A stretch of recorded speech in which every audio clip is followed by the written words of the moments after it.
তোমার সাথে আমার এখনো বৈবাহিক সম্পর্ক আছে। কিচ্ছু নেই, আপনি যান। আইনের কাছে তুমি হেরে যাবে। আমার আর তোমার ডিভোর্স হয়নি। তাই? হ্যাঁ। ওই তো তিথি এসে গেছে। ওই এদিকে আয়। তিথিকে দেখে অনন্যা অবাক হয়। তিথি, তুই এখানে? তিথি কোনো কথা বলল না, নিচের দিকে তাকিয়ে আছে। তিথির আর আমার বিয়ে, আর বিয়েটা আজকেই হবে। আমি হাত দিব না এটা। তুই যা তো, সেদিন যে কাজী অফিসে গিয়ে কাগজটা আনলাম সেটা নিয়ে আয়। অনন্ত তিথিকে বলল কথাটা। তিথি গেল কাগজ আনতে। কিসের কাগজ এটা? দেখলেই বুঝতে পারবেন। কিছুক্ষণ পর তিথি কাগজটা এনে অনন্তের হাতে দেয়। এই যে এটা ডিভোর্স পেপার, আমি এখনই সাইন করে দিচ্ছি। অনন্ত একটা কলম নিয়ে সাইন করে দিল আর কাগজটা অনন্যার মুখে ছুঁড়ে মারল। তারপর সেখান থেকে অনন্ত তার রুমে চলে গেল। পাশের সবাই যার যার কাজে চলে গেল। অনন্যাও সাইন করে কাগজটা টেবিলের উপর রেখে চলে গেল। চোখে তার পানি, কিন্তু আজ সেটার কোনো মূল্য নেই। এদিকে অনন্ত রুমে, তিথি একপাশে দাঁড়িয়ে আছে আর অনন্ত বিছানায় বসে আছে। অনন্তের রাগ দেখে তিথি ভয়ে চুপসে গেছে। অনন্ত তিথির দিকে তাকালো। এদিকে আয়। তিথি এসে অনন্তের পাশে বসলো। সকাল সকাল তুই এখানে কেন? রাগ ভাঙাতে আসছিলাম। আমি রাগ করিনি। হুম। আজ বিয়ে করব, তুই রাজি? হ্যাঁ, রাজি। আর আন্টি আঙ্কেল? ফোন করলেই তারা চলে আসবে।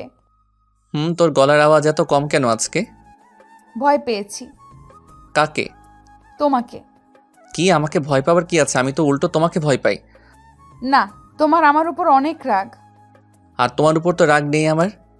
কখনো রেগে গেলে আমাকে মারবে না তো? তিথি বাচ্চাদের মতো কান্না করে বলল কথাটা। আরে না পাগলি। অনন্ত এক হাত দিয়ে তিথিকে কাছে টেনে নিল। অনন্ত বুকে তিথি মাথা রেখে বলল, আজকেই বিয়ে করবা?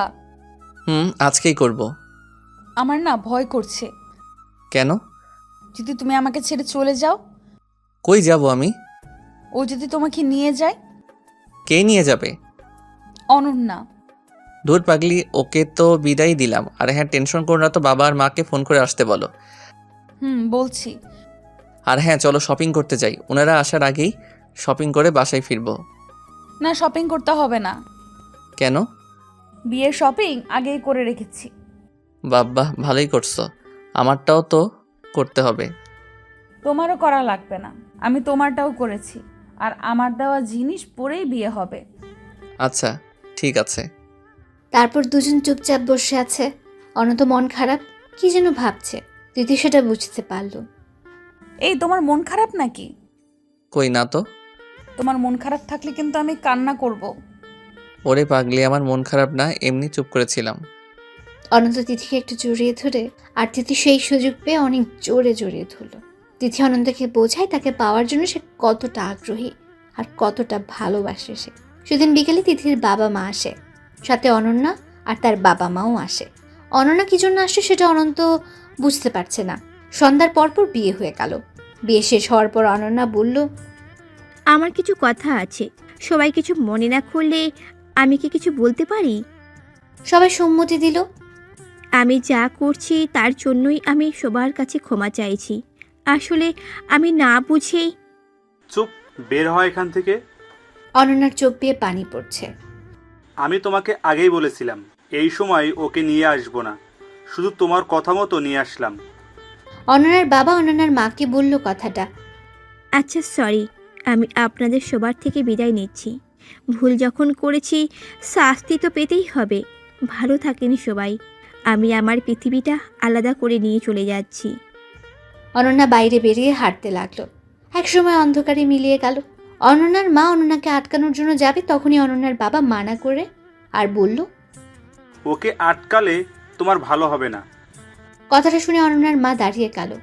তখন অনন্যার বাবা আবার বলল, অমন মেয়ে থাকার থেকে না থাকা ভালো। সবাই কিছুক্ষণ নীরব, কেউ কোনো কথা বলছে না। অনন্ত চুপচাপ। অনন্যা চলে যাওয়া দেখে তার মনটা কেমন ভারী হয়ে উঠেছে। হয়তো পূর্বের ভালোবাসার টান। রাত তখন 1টা। অনন্ত খাটের উপর বসে আছে আর তিথি অনন্তের উরুর উপর মাথা রেখে শুয়ে আছে। আচ্ছা, ও কোথায় গেল? অনন্ত মুখে এমন কথা শুনে তিথি একটু অবাকই হলো। আরে, ও হয়তো বাসায় গেছে। হুম। তুমি ওর কথা ভাবছো, তাই না? আরে না, এমনি। না, আমি জানি তুমি ওর কথা ভাবছো। আরে না গো, হ্যাঁ, তা না হলে এতক্ষণ চুপ থাকতে। এমনি চুপ হয়ে আছি। ওকে, গুড নাইট। কেন? ও, তুমি চুপ হয়ে থাকবে আর আমি এমনি জেগে থাকবো, তাই না? না, তা কেন? তাহলে আসো গল্প করি। কিসের গল্প? চাঁদের বুড়ির গল্প। ওই কুত্তা, ওই আমাকে তোর বাচ্চা মনে হয়? না। তাহলে এইসব বুড়ি টুড়ি গল্প আমি শুনতে পারবো না। তাহলে? তাহলে কি চাই দেখবি? তিথি উঠে অনন্তের উপর উঠল। এই কি করছো? তোকে চাই আমি। আমি তো তোমারই। আরও। আরো কি? ওকে দেখাচ্ছি। পরদিন সকালবেলা অনন্তকে শক্ত করে ধরে শুয়ে আছে তিথি। সকালে তিথি আগে জেগে ওঠে। তিথি অনেকক্ষণ অনন্তের দিকে তাকিয়ে রইল। হঠাৎ কি যেন ভেবে অনন্তের নাকে জোরে একটা কামড় দিল। আহ! এভাবে কামড় দিলে কেন? বরের এই নাক দেখে লোভ সামলাতে পারিনি, তাই নাকে কামড় দিয়েছি। অনন্ত কথা শুনতে শুনতে ঘুমিয়ে গেছে। তিথি অনন্তকে কামড় দিতে যাবে, তখনই অনন্ত চোখ খুলল। আর পারবে না, এবার আমি দিব। অনন্ত তিথির নাকে আরেকটা কামড় দেয়। আহ! এখন কান্না করো কেন? আমি খুব ব্যথা পাইছি। সরি বাবু। তোর সরি লাগবে না, আমার নাক তুই লাল করে দিছিস। আমারটা তুই আগে এমন করে দিছিস। তিথি কিছু বলল না, রাগ করে মুখ অন্যদিকে ঘুরিয়ে নেয়। অনন্ত বুঝতে পারলো ও অনেক রাগ করেছে, তাই অনন্ত টান দিয়ে তিথির মুখ ঘুরিয়ে একটা কিস করে। তাও তিথির রাগ কমে না। গত রাতে অফিসের কলিগ মেয়ে ফোন দিছিল, আজ নাকি আমার সাথে সে কফি খাবে। সে একটু সময় চাইছে, যাই রেডি হয়ে বের হই। অনন্ত বিছনা থেকে উঠতে উঠতে বলল কথাটা। তিথি লাফ দিয়ে উঠল। কোন কুত্তি ফোন দিয়েছে তোকে? আমি ওকে মেরে ফেলবো। তা তো বলবো না। ওই সত্যিই তোমাকে ফোন করেছিল? হুম। তুমি যাবে? হুম। তিথি কান্না করে দিয়েছে। অনন্ত ভাবলো আর কিছু বললে কি যে করবে। অনন্ত গিয়ে জড়িয়ে ধরল তিথিকে। ওই গাধি, আমি এমনি বললাম। না, তুমি সত্যি বলছো? আরে না, আমাকে আর কে ফোন করবে? তুমি রাগ করছিলে তাই একটু এরকম করলাম। শোনো, একটা কথা বলি। বলো। যাই করো তাই করো, আমি ছাড়া দ্বিতীয় কাউকে চিন্তাও করবা না। জি ম্যাডাম। দুজন দুজনকে ধরে দাঁড়িয়ে আছে। আচ্ছা যাও, এখন গোসলটা সেরে নাও। হুম। যাও তাহলে। এই শোনো না, হ্যাঁ বলো। আমাকে কোলে করে নিয়ে রেখে আসো তো। কেন, তোমার পা নেই? আছে, তুমি নাও না গো। পারবো না। আমি যাব না। ওকে, নিচ্ছি। অনন্ত তিথিকে কোলে তুলে নিয়ে বলল, এভাবে খাটানোর মানে কি? তোমাকে একদিন একটা কথা বলেছিলাম, মনে আছে? কি কথা? বিয়ের পর তোমাকে বোঝাবো হয়রানি আর ফুটবল খেলা কাকে বলে। না, মনে নেই। চালাকি করে লাভ হবে না, তোমার ভালো করেই মনে আছে। ওকে ওকে, খাটিও। আমার বর যা ইচ্ছা তাই করব। Love you. সেদিন দুপুরের দিকে তিথি চিৎকার দিয়ে উঠে বলল, অনন্ত, অনন্ত, এই অনন্ত। অনন্ত ঘুমিয়েছিল, লাফ দিয়ে উঠে পড়ল। এই কি হইছে? ও আর নেই। ও নেই মানে কে নেই? অনন্যার নেই। কি কি বলো? অনন্তের বুকের মধ্যে ধুকধুক করে উঠল। অনন্যা আত্মহত্যা করেছে। অনন্ত আর তিথি অনন্যার বাসায় গেল। অনন্যার মুখটা দেখার পর অনন্ত ঠিক থাকতে পারল না। অনন্তর চোখ পেয়ে পানি পড়ছে। অনন্ত বারবার পানি মুছছে, কিন্তু কাজ হয় না, পানি পড়তেই থাকে। হঠাৎ অনন্ত দেখতে পায় অনন্যার হাত মুষ্টিবদ্ধ। অনন্ত মুষ্টি খুলে দেখে একটা কাগজ। কাগজটা তাড়াতাড়ি খুলল। কাগজটিতে লেখা ছিল, সরি অনন্ত। কাগজটিতে শুধু এটুকুই ছিল, আর শেষে ছিল ডট ডট। তার মানে অনন্যা আরও কিছু লিখত, কিন্তু লিখেনি। অনন্ত সেই লেখাটা দেখে আবার সে প্রথম ভালোবাসার কষ্ট অনুভব করতে পারছে। হয়তো অনন্যা ভুল করেছে, কিন্তু অনন্ত যে তাকে সত্যি ভালোবাসে, এই ভালোবাসাটা ভুলবে কিভাবে? অনন্যার দাফন শেষে অনন্ত বাসায় ফিরে আসে। অনন্ত ছাদে গিয়ে বসে আছে। তিথি বুঝতে পারছে অনন্ত খুব কষ্ট পাচ্ছে।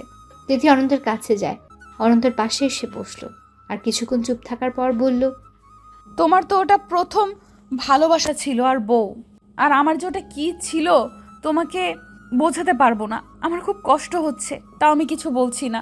তুমি কান্না করছো তাই না? কই না, এমনি একটু খারাপ লাগছে। কেন খারাপ লাগছে? অনন্ত কোনো কথা না বলে অনন্যার লেখা ওই কাগজটা বের করে তিথিকে দেয়। এটা তো লিখেছে তাই না? আর ওই যে ডট ডট দিয়েছে, ওখানে হয়তো কিছু লিখতো, আমি বুঝতে পেরেছি। তিথি কাগজটা নিয়ে কিছুক্ষণ ভাবে, হঠাৎ বলে, তুমি বসো, আমি আসছি। তিথি রুমে যায়। কিছু সময় পর আবার ফিরে আসে। এসে অনন্তের হাতে কাগজটা দিয়ে তিথি অনন্ত থেকে একটু দূরে এসে দাঁড়ায় আর ধীরে ধীরে কান্না করে।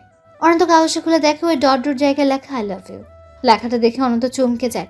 অনন্ত বসা থেকে উঠে তিথির সামনে সামনে যায়, গিয়ে দেখে তিথির চোখে পানি। এই তুমি কান্না করছো কেন? এমনি। আর এটা কি লিখেছো? ও যেটা চেয়েছিলে সেটাই লিখেছি। কথাটা শোনার পর অনন্ত সহ্য করতে না পেরে তিথিকে জড়িয়ে ধরে কান্না করতে থাকে।